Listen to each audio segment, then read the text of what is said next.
Hello and welcome to a module from the Essential Training Programme for panel members. My name is David Carey and I'm the Panel Support Training Manager. This panel training video is all about midwifery supervision.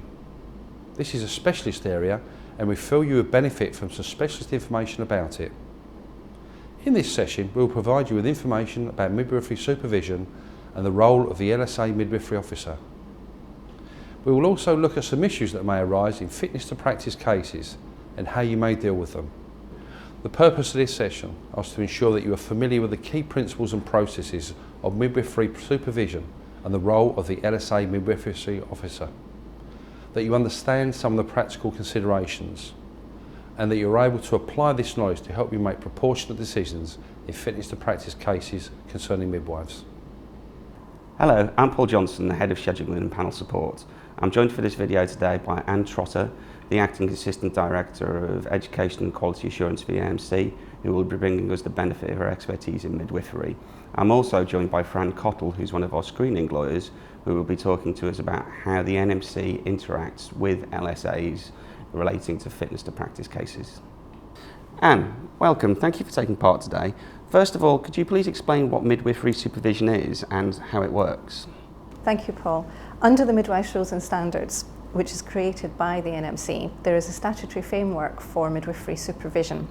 This includes the creation of local supervising authorities, which are known as LSAs, and they are then responsible for appointing LSA midwifery officers, who are known as LSAMOs. The LSA is required to recruit, train and appoint a sufficient number of supervisors of midwives for each practicing midwife within their LSA. And a ratio is set, and that is 1 supervisor of midwife to 15 practicing midwives in accordance with our rules and standards. Every practicing midwife must submit an intention to practice every year and must also attend an annual review process. Importantly as well, they also have access to a supervisor of midwives over a 24-hour period every day. Can anyone become an SOM, or are there minimum requirements? There are minimum requirements. The NMC sets standards of experience and education for supervisors of midwives, who must also undergo training as specified by the NMC. Under this guidance, the supervisor of midwife must have a minimum of 3 years experience as a midwife and have successfully completed a preparation of supervisor of midwife programme. And this lasts for a minimum of 6 months and consists of learning in the practice learning area and in the education area. The NMC publishes standards for the preparation and practice of supervisors of midwives on their website, which the supervisor of midwife must meet. Additionally, the NMC will quality assure these programmes to ensure that they are meeting our standards. And can you tell us what is the role of the LSAMO and the SOM in a case where there may be a fitness to practice issue regarding a midwife?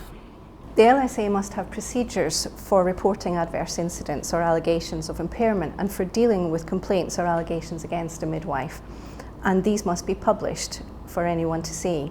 The NMC sets out the areas that should be covered. The investigation will be carried out by a supervisor of midwife who will write a report making any recommendation to the LSAMO. At the end of it, the LSAMO reviews all supervisory investigation reports to ensure that recommendations are both appropriate and proportionate. And if the midwife is employed, how does the LSA investigation process overlap with any action that the employer might take? In some cases, an employer's investigation will take place at the same time as an LSA investigation. This will allow for concurrent fact-finding for the investigations that will both speed up the investigation process for all parties and not duplicate interviews or questions posed to those involved in the investigation. In other cases, the LSA fact-finding is done completely separately from the employers. Once the fact-finding is complete, the investigations separate as they have a different focus. The supervisory investigation considers whether the midwife practiced safely to the standard of a midwife entering the register. The employer's investigation considered whether the midwife is fit to perform the role she is employed to do. Therefore, the two investigations may have different outcomes. Regardless of the employer's decision, if the LSA suspends a midwife's practice and refers her to the NMC, she or he will be unable to practice midwifery at any trust or health board. unless and until a panel at the NMC determines that no suspension is necessary. Equally, a case may arise where an employer decides to dismiss the midwife and refer her to the NMC, but the LSA has chosen a local action to rectify the midwife's mistake, or that there is no further action as the midwife practiced safely at the level of entry to the register. This might be the case where a midwife was employed in a senior role, which she proved unable to fulfil, but the supervisory investigation concludes that she is capable of practicing safely as an entry-level midwife. The employer's decision, whatever it may be, is not binding on the LSA. What powers does the LSAMO have after the investigation is complete? The first option is to take no action. This would be appropriate where the investigation has revealed that the midwife did not do anything wrong and there are no patient safety issues. The second is to require the midwife to undertake a local action plan. This would be appropriate where low-level concerns had been identified, which can be resolved at a local level. Such concerns would not raise issues of patient safety. Rather, they would relate to areas of practice that need to be enhanced. Where this occurs, a local action plan is developed by the supervisor and the midwife and is overseen by another supervisor of midwives. Local supervisory records of the action plan are kept. The third action is an LSA practice programme. This will be used where development and assessment of the midwife's practice is required and there are concerns about the midwife's ability to practice safely, but they may be remedial. The fourth option is referral to the NMC. This is required if the investigation or subsequently the LSA practice programme identifies that the midwife's fitness to practice may be impaired. The final option is suspension and referral to the NMC. This is done where there are concerns that should the midwife practice, there would be a risk to mothers and their babies. It is an interim measure to protect the public pending NMC action. Suspension is used rarely and only where there are grave concerns. Does the midwife have the opportunity to challenge the outcome of the investigation? Yes. The midwife is able to appeal the decision at the end of the LSA investigation. The midwife concerned has 10 working days after receipt of the letter stating the outcome of the LSA investigation to lodge an appeal in writing. It is a petition for review. It should include specific evidence in support of any contention that the supervisory investigation had not been followed correctly. Additionally, the NMC requires the LSA to publish their appeals process. Any appeal received must not prevent the LSA referring the midwife to the NMC or to delay the start of any action plans or LSA practice programme. If the midwife has been referred to the NMC, the LSA will inform the NMC that there is an appeal and the outcome of that appeal. Can you tell us some more about the LSA practice programme? What sorts of things does it involve? It must be for a minimum of 150 hours and no more than 450 hours. There are options to extend for a further 150 hours. It has objectives and outcomes tailored to the learning objectives identified by the investigation. These must be achievable within the hours available. The LSAMO will arrange the practice programme with a participating maternity service provider and with input from a midwifery education provider as appropriate.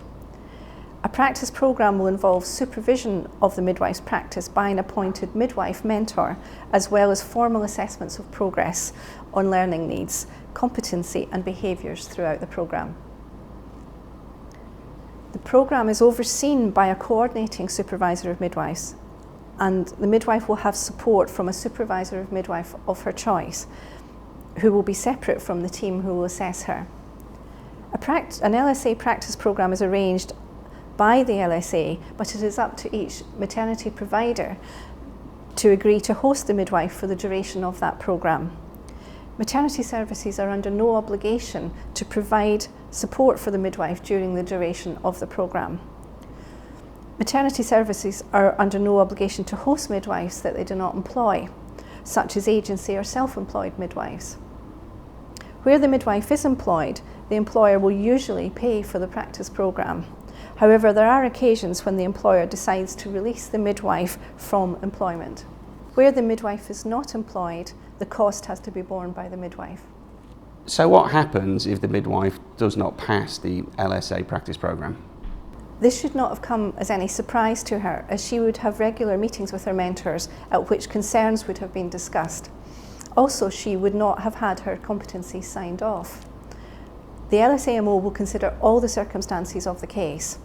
This may only extend the LSA practice programme once, up to a maximum of 150 hours, in order to give the midwife a further opportunity to achieve the objectives. If the midwife is not able to successfully complete the LSA practice programme following this extension, the LSA will make a referral to the NMC and consider suspending the midwife from practice. The midwife has the normal right of appeal. You've explained that an LSAMO may refer a midwife to the NMC immediately after an investigation. Without requiring the midwife to undergo a practice programme first, why might they do that? A LSA practice programme is used when the development and assessment of a midwife's practice is required. This programme would not be appropriate if it's found that a wide-ranging retraining of the midwife is needed, or if there is misconduct that cannot be remediated through a programme. Examples of this are fraud and abuse of those in their care. If at the conclusion of an investigation it is found that the midwife's fitness to practice may be impaired and there is no avenue for remediation, a referral to the NMC will be made. Also, if the midwife has already received significant development and continues to meet the required standards, she would be referred for intractable lack of competence. Finally, if the midwife has already undertaken an LSA practice programme for similar issues within the recent past, it may be determined that a repeat programme is not appropriate. Can we just recap then, what happens when the LSAMO decides to suspend and refer to the NMC? The LSAMO will inform the midwife that she is being suspended. She will then inform the NMC, and this normally occurs on the same day, of the suspension, and will follow this up in writing with a referral.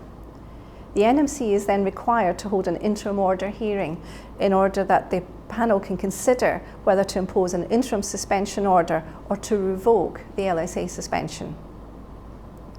If it decides the latter, the LSAMO must lift the LSA suspension and the midwife is free to practice on her own cognizance. It is vital that these hearings are held as soon as possible. If the NMC decides to revoke a suspension, then the midwife will not be able to practice in the meantime and potentially could have a case for loss of earnings. What effect does an LSA suspension have in the meantime? It prevents the midwife from practicing as a midwife throughout the LSA region. Additionally, the LSA will flag the midwife's name in the LSA database in order to identify her current status to other LSAs. Should she attempt to practice in another LSA, when the supervisor of midwife enters the midwife's intention to practice, it will flag up that she is currently suspended by an LSAMO. The supervisor of midwife will then contact her LSAMO. Should this be in a different LSA, the LSAMO will request information to enable her to determine whether she has concerns enough to suspend her from practice in that LSA. The LSA suspension does not affect her nursing practice if the midwife is also registered as a nurse.